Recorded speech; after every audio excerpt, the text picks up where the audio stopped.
Hello বন্ধুরা, তোমরা সবাই কেমন আছো? দোয়া করি সবাই ভালো থাকো। মেডিসিন হেল্পলাইন ইউটিউব চ্যানেল থেকে সবাইকে শুভেচ্ছা ও অভিনন্দন। ফুল ভিডিও দেখতে উপরের লিঙ্কে ক্লিক করে সাথেই থাকুন। মাইকোনাজল ওরাল জেল নিম্নোক্ত উপসর্গে নির্দেশিত। মুখ ও পরিপাকতন্ত্রীয় ক্যান্ডিডাজনিত সংক্রমণের চিকিৎসায়, মুখ ও পরিপাকতন্ত্রীয় ছত্রাকের কলোনাইজেশন নির্মূলে, সুপার ইনফেকশনের দায়ী প্রজেটিত ব্যাকটেরিয়া নির্মূলে। তারা চিহ্ন রেজিস্টার চিকিৎসকের পরামর্শ সরেক উত্তর সেবন করুন।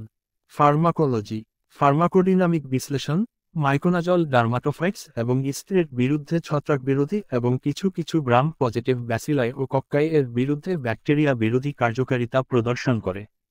সাইকোনাজল আরোগস্টেরল সংশ্লেষণের মিবাইলেশন ধাপে বাধা দেয়। আরোগস্টেরল হল ইস্ট ও ছত্রাকের প্রধান স্টেরন এবং এদের বায়োসিনথেটিক পাথওয়ের গ্যাস উৎপাদ। ইস্ট ও ছত্রাকের আরোগস্টেরন সংশ্লেষণ ব্যাহত হওয়ায় ছত্রাকের কোষঝিল্লিতে ছিদ্রের সৃষ্টি হয়। এ ছিদ্র নিয়ে ছত্রাক কোষের প্রয়োজনীয় উপাদান কোষের বায়ার চাল আসে, ফলে চিস্ট ও ছত্রাক মারা যায়। ফার্মাকোকাইনেটিক বিশ্লেষণ, মাইকোনাজলের ওরাল বায়োঅ্যাভেইলেবিলিটি কম, 15-0-0 চিহ্ন, কারণ অন্ননালী থেকে এর শোষণ সামান্য। ওরাল জেল হিসাবে গ্রহণের পর সাইকোনাজল সিস্টেমিক্যালি শোষিত হয়। শোষিত সাইকোনাজল প্লাজমা প্রোটিন 88.2%, প্রাথমিকভাবে সেরাম অ্যালবুমিন এবং লোহিত রক্ত কণিকা 10.61% এর সাথে যুক্ত হয়। মাইকোনাজল ওরাল জেলের শোষিত অংশের অধিকাংশই বিপাক হয়। গৃহীত মাত্রার 1% কম পরিমাণ সূত্রের সাথে অপরিবর্তিত অবস্থায় নির্গত হয়। অধিকাংশ রোগীর ক্ষেত্রে প্লাজমা অর্থায়ও 20-25 ঘন্টা। মাইকোনাজলের এলিমিনেশন হাফ লাইফ বৃত্তীয় সমস্যাগত রোগীদের ক্ষেত্রে একই থাকে।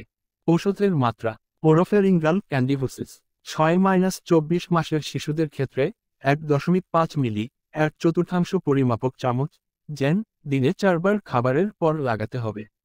প্রাপ্তবয়স্ক এবং 2 বছর বয়সী বাচ্চাদের এবং বৃদ্ধদের ক্ষেত্রে 2.5 মিলি, আধা পরিমাপক চামচ, জেল, দিনে 4 বার খাবারের পর লাগাতে হবে।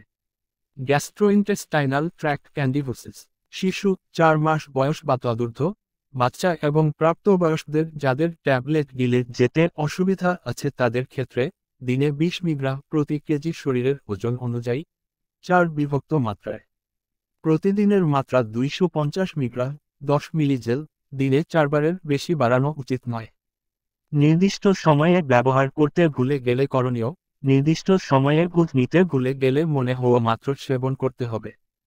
তবে পরবর্তী ভোজ নেয়ার সময় হয়ে গেলে তা পরিহার করে স্বাভাবিক সেবনবিধি মেনে চলতে হবে। তারা চিহ্ন রেজিস্টার চিকিৎসকের পরামর্শ মোতাবেক ঔষধ সেবন করুন। সেবনবিধি, মুখের ক্ষতের ক্ষেত্রে অল্প পরিমাণ সাইকোনাজল জেল পরিষ্কার আঙ্গুল নিয়ে দিনে 2-4 বার সরাসরি সংক্রমিত স্থানে প্রয়োগ করতে হবে। সর্বোত্তম ফলাফলের জন্য সংক্রমিত স্থানে যতক্ষণ সম্ভব রাখতে হবে। লক্ষণ দূরীভূত হওয়ার পরও 1 সপ্তাহ পর্যন্ত চিকিৎসা চালানো উচিত। ওরাল ক্যান্ডিডোসিসের ক্ষেত্রে রাতের ডেন্টাল প্রোসথেসিস পরিহার করে জেল দিয়ে ব্রাশ করা উচিত। তারা চিহ্ন রেজিস্টার চিকিৎসকের পরামর্শ মোতাবেক এখন সেবন করুন।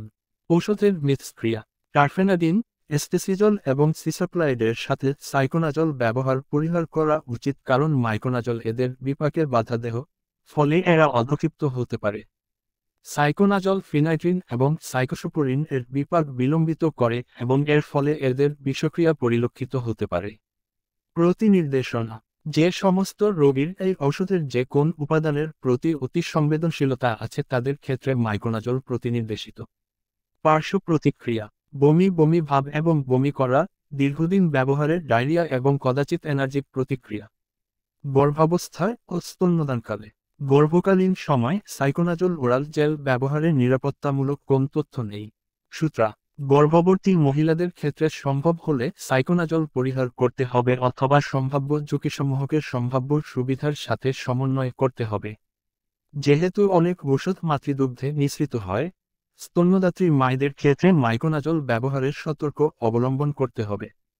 সতর্ক, মাইকোনাজল এবং অ্যান্টিকোয়াগুল্যান্ট একত্রে ব্যবহার করলে অ্যান্টিকোয়াগুল্যান্টের কার্যকারিতা পর্যবেক্ষণে রাখতে হবে এবং মাত্রা সমন্বয় করতে হবে।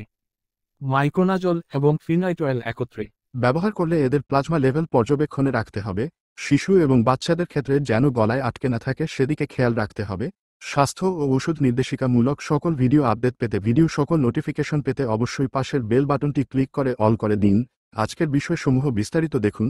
আরও স্বাস্থ্য ও ওষুধ নির্দেশিকামূলক সকল ভিডিও বিস্তারিত দেখুন। আমার ইউটিউব চ্যানেলটি আপনাদের সবার কাছে ভালো লেগে থাকলে তাহলে লাইক ও সাবস্ক্রাইবও করে বেল আইকনে ক্লিক করে সাথে থাকুন।